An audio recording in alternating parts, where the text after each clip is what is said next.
Now we want to take a look at road conditions across the state. Now, as of midnight, 511 not recommending traveling in much of the eastern half of the state due to the blowing snow.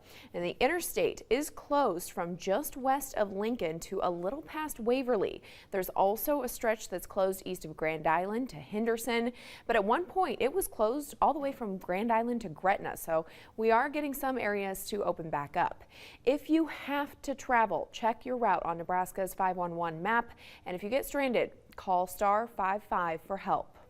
And we want to let you know, I just got off the phone with Lancaster County engineer Pam Dingman. She said there are plows out working in the county, but conditions are rough. She wants to let you know east to west streets are very slick and dangerous because of blowing snow. Also on 162nd Street, curving into 148th Street, she said there are 4-foot drifts and it's not passable at all. She called that the Hupper Curve.